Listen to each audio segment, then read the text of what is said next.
is the Carolina Panthers. Don't worry. Neither is my team. It's okay. We're all looking for better times. My team is. Nobody asked you, did we? We didn't ask you. I didn't ask you for your participation there, did I? Joining us now on the radio program, ordinarily joins us on Thursdays, but had to fly across to the other side of the globe to participate in some business activities that we can't talk about here on the show. The host of the Panther Nation podcast, and with an all-new camera angle we working with today, Rashad Beard. Are we up in the game a little bit, or You notice the details. I like that. You're paying attention. I like it.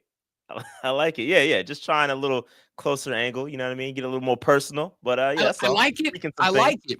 But you got a dope ass backdrop with some merch back there, and you kind of cut it all out, man. I know. I'm just trying some things, man. Just trying it out. We'll see. I may go back. We may revert. You never know. I respect it. I mean, it's a good look. It's a good look. You got a good angle. You got that old MySpace angle working for you right now. Listen, this is a smile showcase. Oh, I agree. It's what it is. See, there it is. I agree. It's a smile showcase. Look, not to make it weird, but I get a text like every 2-3 Thursdays from my mom that's like, I just love seeing Rashad smile so much. And I'm like, all right, shut up, Mom. Nobody asked you. So it's a good vibe. I'm just saying, man, you got helmets, you got cleats, you got merch, you got posters, you got signs, you got all that, and it's just gone. Yeah, I know. We'll see. I'll just okay. We'll collect the feedback and we'll see how it goes, and then we may zoom it back out. But we'll see how it goes. I dig it. All right, let's talk a little football. I did not get a chance last night, unfortunately, Rashad. I saw you go live last night. Didn't get a chance to chime in. I know you guys have been kind of dialing in on the draft stuff, and I do want to talk about some of the other offseason aspects we got to get to, but. You guys got your pick shaped up already? You got your vibe ready to go already? We still got 3 months of the draft, pal. Yeah, no, we are doing a lot. We had an NFC South roundtable last night, just kicking it with the NFC South homies, talking about how the Panthers did not finish in last place. I don't recall what team that was, but I know there's a team that did finish in last place, and that's something that came up on the show. We talked about how the Falcons underwhelmed. Kudos to the Bucks. Don't really have too many problems with them, but we talked about the Carolina Reaper. Shout out to Bryce Young. Got Dennis Allen up out of here. Appreciate that, by the way. Yeah, I heard that's exactly what the Saints guy said on the pod. He was giving us thanks for getting Dennis Allen up out of here, and got Atlanta's defensive coordinator out of here. So just good stuff, man. We are shaping up for the draft. The draft is coming up. We're trying to see what the Panthers are, where the Panthers are going to go. We have a lot of needs on this roster, and so we're trying to see what's going to happen, and we got to see how free agency shapes up. I did want to point out we had the same record, so I mean it's technically a tie. No, technically it wasn't a tie. Technically we were in third place. If you want to be really technical, but I digress. Well, it is what it is. What's the tiebreaker that puts you there? I don't know. Exactly, because you don't care. It's a tie. Rashad, I don't know what it was, but I know if I look at the standings, I know I'm not at the bottom. I know that. Rashad Beard joining us here on the Rob Brown Show and the Fan Upstate. So what are the thoughts? Like, this is a team that you short up some spots. I've seen a bunch of places that are still talking about, and this is dumb as hell, just so we're clear, taking another crack at maybe BY, whatever, which is stupid and obnoxious. And anybody who says that the Panthers need to make a quarterback move, immediate unfollow, block, report as spam on the spot. But there are a lot of other positions that need to be shaped up based on what you've seen out of this class and your hierarchy of what needs need to be met first by this team. Are there any names that are jumping out at you this early? As far as the draft or free agency? Draft. For draft wise, man, obviously we have a big need at edge rusher. If you have to rank the needs, that's at the top. So we're looking at, there's a bunch of, obviously Abdul Carter, if he's there, you would like to take him, but we're probably going to be out of range for that. There's Malachi Starks. I know he's a safety. That's a need as well. Both of our safeties are free agents, Xavier Woods and Jordan Fuller. So we have a bunch of needs. I mean, you can go across the board. Mason Graham obviously could be in that range as an interior defensive lineman. That's who we could be looking at, but also underrated. And I talk about this all the time, and Dave absolutely hates it. But I think wide receiver needs to be in that list somewhere as well. So if Ted from Arizona is there, you got to consider it. I think he's very good. So I think we cannot go wrong depending on how BPA is designed for the Carolina Panthers and how their board is shaped out. We're going to get a really good player, and I don't I don't expect us to, reach for a particular position. I think we're going to sit back and see how the draft falls and take the best player at that spot. So I'm not really pressed for it. We have plenty of needs to go around, and I'm not really pressed for one particular position. Every year, Rashad Beard, we have the debate about BPA or best player at biggest position of need. To me, you guys are set up. This is the ultimate BPA draft. I mean, there's enough spots. This is the ultimate find the best dude and go get him. I don't think you need to move up. I don't think you need to spend resources. Not that you have a ton of resources to spend, but I don't need to. This to me is, look, wherever we land, whoever the best dude on the board is, that's the dude we're going to get. And this is the ultimate year for that. Yeah, I absolutely agree. I 1000% agree. I wouldn't even mind a trade back if the guys that are gone where you could potentially take, and I'm like, I don't like the way this thing fell. There's multiple guys that you still want to take, potentially trade back, acquire more draft capital. The Panthers could use some more cracks, an opportunity to get some more talent. So we have 9 picks right now.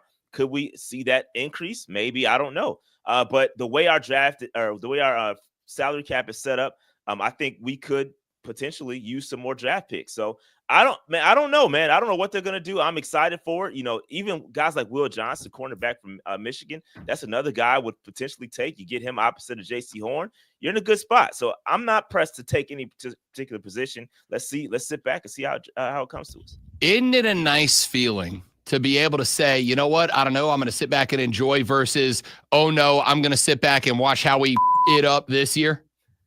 Yeah, what also is a nice feeling, not finishing last. That's a great feeling. Why are you this way? What also is a nice feeling? Not have to worry about who our next head coach is going to be. It's a great feeling to not have to worry about the coach carousel. We've been in that thing for a long time. We circled the block a couple of times with the coaching carousel. So it's overall great feeling for the Carolina Panthers. I feel great about it. I couldn't describe. I haven't felt this way in a long time. So thank you for seconding that. Hey man, congrats on your team getting a decision right for the first time in a decade, big dog. I'm gloat, pound that chest a little bit. I get it. Pound that chest a little bit. I get it. Yeah. Rashad Beard, for some reason, is joining the Rob Brown Show here on the Fan Upstate. I'm enjoying this appearance more than other ones. You are. It's been amazing. Oh God, here we go. All right, let's keep going. What do you think is the biggest advantage to change with having Dan Morgan run this along with Dave Canales versus all those head coaches you were just bragging about that have screwed it up for the past decade for you? What do you think the biggest advantage that Morgan and Canales bring to the table getting ready for the draft is? Yeah, I think right now it's continuity, right? We haven't had that in a long, long, long time. And so now we have a plan that actually can be executed. When you have multiple coaches in the building, the situation changes, the needs change, the scheme changes. And so the type of personnel you bring in is going to change. That's why we've been in this cycle, this never ending cycle of not bringing in the talent. The talent doesn't fit the scheme. Now we have a scheme. We have a direction to go in, and we can sit back and add to that and watch it play out. That's the biggest advantage of having Dan Morgan and Canales on the same page, returning, even with Evero. Even if you don't like Evero as a defensive coordinator, we get a chance to see his scheme and more personnel be brought in to fit his scheme, and maybe things will turn around. So continuity is the biggest advantage I can point to right now. You mentioned just a minute ago, to kind of backtrack, wide receiver. And honestly, I'm almost weirded out because I had this knee-jerk reaction of like, yo, what the hell, right? Like Coker, and then the more I think about it, the more I'm like, yeah, you guys probably still need to go find that true number one, right? Like that to me, it's wide receiver, Rashad, if there's a playmaker. I'm not talking about a guy you can come in and he could be a number two. You got a number two. A guy that can come in speed, you got a speedster. A guy that can come in and be a slot, assuming Thielen's going to run it back again, you got a slot. And I'm willing to trust Adam Thielen for one more year before the body breaks down. Wide receivers at the top, if there's a home run ball there. Yeah, and I think if Ted is there at 8, I think you have to strongly consider it or invest some money into free agency. T. Higgins is out there, Chris Godwin. There's some guys out there that potentially be added to this roster and take it to the next level. Bryce needs more weapons. If we're going to compete at a playoff level and not just, go out there and let's get a wild card. No, we want to compete in the playoffs. You have to get weapons. And so, yeah, Thielen is great, but he's also, like you said, aging. And so you have to consider what's going to happen after him. And so I think he needs time to develop. He potentially be a wide receiver 1? Maybe, but I think he's a high end 2, and that's okay. There's nothing wrong with that. I think if you have the opportunity to land an elite caliber wide receiver, you have to try and do it to make that offense better, to make Bryce Young better, and it's going to do nothing but add to it. So again, it's a great feeling. We need to get another addition to that wide receiver room. I love Jalen Coker. Shout out to Jalen Coker, who I had a chance to sit down with this past on Wednesday. The interview should be coming out soon. Great kid, love him. Excited for his future. But if you can add a home run hitter, you gotta do it. I completely agree. Now, the other wild card we got to throw in there is free agency. There's a lot of, you just mentioned a couple of them. T. Higgins to me is probably the most intriguing name out of that group, Rashad Beard, but y'all ain't going to be the only team that's in the books to try to get T. Higgins to come down. There's going to be some money thrown around. Do you think, and I you can feel how you want to feel about Dave Tepper's tenure up until the hiring of Morgan and Canales. He has, I think, finally listened to the T-shirts and taken that step back and allowed the football guys in the room to make the football decisions. Do you think this is a team that is willing to try to outbid some other squads to get T. Higgins, or do you think maybe they utilize free agency elsewhere, maybe open themselves up to better be equipped to take a wide receiver in the draft? Yeah, there's a lot of needs. So I don't know that we're going to spend it all in one spot, but I do see this team being a little bit more aggressive. And I got to be honest with you, this place is starting to become a little bit more of a desirable place to be. You know what I mean? I think this Bryce Young and the way he closed the season out. Hey, you saw what Garrett Wilson tweeted the other day or a couple weeks ago about Bryce Young and his play. This place is going to start to be a desirable destination. So when you look like a guy like T. Higgins, yeah, he could potentially want to be here, and the price may not be as high. You know what I mean? But I do expect us to be in that market. They're going to go out there and try to add some talent here. I think now they're starting to see it. I think it's no longer time to sit back and, we're developing here, developing there. I think now next year is going to be a little bit more of an aggressive approach, and they're going to bring in some talent. So I expect us to be competitive for sure. I don't know if it's going to be T. I don't know if it's going to be Chris Godwin, but I do expect them to be competitive in the free agent market. Rashad Beard is the host of the Panther Nation podcast, joining here on the show. How was that? And I know you gotta keep it under wraps until you drop the whole thing. I get it, but how was that interview with Jalen? Oh, man, Jalen's such a good kid, man. He is a great individual, and we sat down, spoke to him for about 30 minutes, just breaking down his rookie season. It's kind of a continuation of the first interview we had with him shortly after he signed with the Carolina Panthers as a free agent. So we went through his entire rookie season, the ups, the downs, the highs, the lows, the food, everything we talked about.